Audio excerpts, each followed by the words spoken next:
નમસ્કાર મિત્રો, સ્વાગત છે તમારું આપણી આ યુટ્યુબ ચેનલમાં જેનું નામ છે ગુજરાતી જીકેની જમાવટ. મિત્રો, આપ સૌ જાણો છો તે પ્રમાણે જીએસઆરટીસી દ્વારા હાલમાં બે સંવર્ગો એટલે કે જીએસઆરટીસી ડ્રાઈવર અને જીએસઆરટીસી કંડક્ટર આ બંને ભરતી પ્રક્રિયાઓ જે છે તે ચાલી રહી છે. જેમાં જીએસઆરટીસી ડ્રાઈવરની જે સંવર્ગની જગ્યાઓ છે તેમાં ડ્રાઇવિંગ ટેસ્ટ બાકી છે, જ્યારે કંડક્ટર માટે હમણાં જ મિત્રો 18 સપ્ટેમ્બરના રોજ OMR આધારિત લેખિત પરીક્ષા માટેનું જે કામચલાઉ મેરિટ છે તે જાહેર કરવામાં આવ્યું છે. મિત્રો, આ બંને ભરતી પ્રક્રિયાને લઈ અને હાલમાં જે છે તે મિત્રો એસટી નિગમ તેમજ જે ઉમેદવારોએ મિત્રો ફોર્મ ભર્યા છે અને પરીક્ષા આપી છે તેમાં મિત્રો ખૂબ જ ચર્ચા ચાલી રહી છે, કારણ કે બંને ભરતીઓ જે છે તે મિત્રો હાલ અત્તર તાલ છે અને નિગમ દ્વારા આ બંને ભરતીઓની જે છે તે મિત્રો પ્રક્રિયા ખૂબ જ ગોકળગાય ગતિએ ચાલી રહી છે.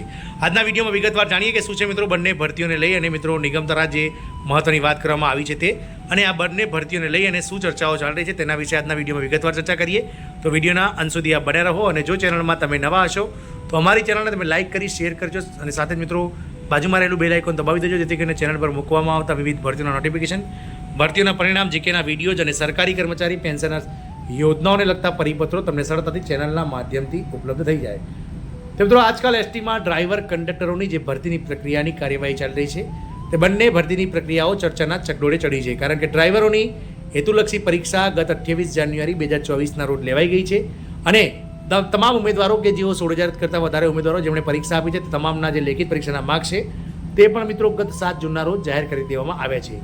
ડ્રાઈવરોના પ્રશ્નપત્રની વાત કરીએ તો ડ્રાઈવરોમાં જે 28 જાન્યુઆરીના રોજ પ્રશ્નપત્ર લેવામાં આવ્યું હતું પેપર, તે ખૂબ જ પ્રમાણમાં અઘરું રહ્યું હતું અને પરિણામ સાવ કંગાળ આવેલ છે. એટલે કે તમામ જે ઉમેદવારો છે તેઓ માંડ મિત્રો 10 થી 12 માર્ક્સ લાવેલ છે એવરેજમાં, તેવું કહી શકાય છે. આથી કોને ડ્રાઇવિંગ ટેસ્ટ માટે બોલાવાશે તે મુદ્દે હાલમાં ભારે ઉહાપોહ છે.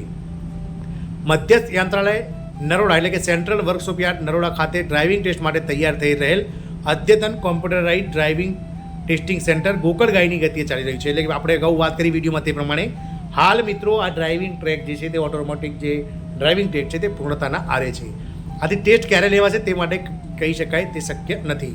કંડક્ટરોની 3,342 જગ્યાઓ માટે ઓજસની વેબસાઇટ પર 2023માં ઓગસ્ટ મહિનામાં અરજીઓ મંગાવાઈ હતી. પછી તેનું મેરિટ 12મા ધોરણની ટકાવારી પ્રમાણે પ્રસિદ્ધ કરાય તે પહેલાં જ જગ્યાઓમાં 1,022 જગ્યાનો ઘટાડો કરી અને ત્યારબાદ દિવ્યાંગ ઉમેદવારોએ જે હાઈકોર્ટમાં અરજી કરી હતી તેવા ઉમેદવારોને તરફેણમાં ચુકાદો આવતા એસટી નિગમે 2024માં જૂની ભરતી જે છે તે રીઓપન કરી અને ઉમેદવારો પાસે ગત તારીખ 3 જુલાઈથી 17 જુલાઈ દરમિયાન અરજીઓ મંગાવવામાં આવી હતી. ત્યારબાદ તાજેતરમાં કંડક્ટરની હેતુલક્ષી એટલે કે OMR આધારિત લેખિત પરીક્ષા માટેનું જે મેરિટ છે જગ્યાના 15 ગણા ઉમેદવારોનું તે તારીખ 18 સપ્ટેમ્બર 2024ના રોજ પ્રસિદ્ધ કરવામાં આવેલ. મેરિટ યાદી ખૂબ જ ઊંચું મેરિટ ધોરણ 12માં 75% ધરાવતા ઉમેદવારો દરેક કેટેગરી વાઇઝ ઉચ્ચ ટકાવારી કટ ઓફ માર્ક્સ તરીકે પ્રસિદ્ધ થઈ અને તે રીતે 35,000 આસપાસ ઉમેદવારો હેતુલક્ષી પરીક્ષા માટે ક્વોલિફાઈ કરાવતા બાકીના ઉમેદવારોને પરીક્ષાની તક ન મળી. આથી તેઓ દુધાવાયા છે અને ફોર્મ ભરનાર પ્રત્યેકને પરીક્ષાની તક મળવી જોઈએ તેવી હાલમાં મિત્રો ચર્ચાઓ ચાલી રહી છે. ઉમેદવારોએ ઉમેદવારી પત્રકમાં દર્શાવેલ ટકાવારીની ચકાસણી કર્યા વિના મેરિટ યાદી પ્રસિદ્ધ કરાઈ હોય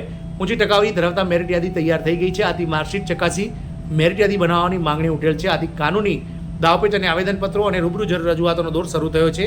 આ સંઘ ક્યારે દ્વારકા પહોંચશે તો સમય સાથે જોવાનું રહેશે. આમ બંને ભરતીઓ હાલમાં મિત્રો ચર્ચાનો વિષય છે, કારણ કે ડ્રાઈવરોના ડ્રાઇવિંગ ટેસ્ટનું જે છે તે હાલમાં કોઈ ઠેકાણું નથી.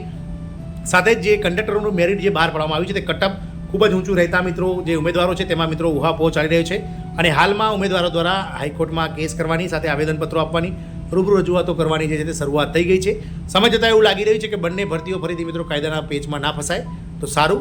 અને જે ઉમેદવારો ખરેખર સાચા મહેનત કરી રહ્યા છે તેમને ઝડપથી આ બંને ભરતી પ્રક્રિયા નિગમ પૂર્ણ કરી અને સાચી રીતે નોકરીના ઓર્ડર આપી દે તેવી આશા છે. જય હિન્દ, અસ્તુ.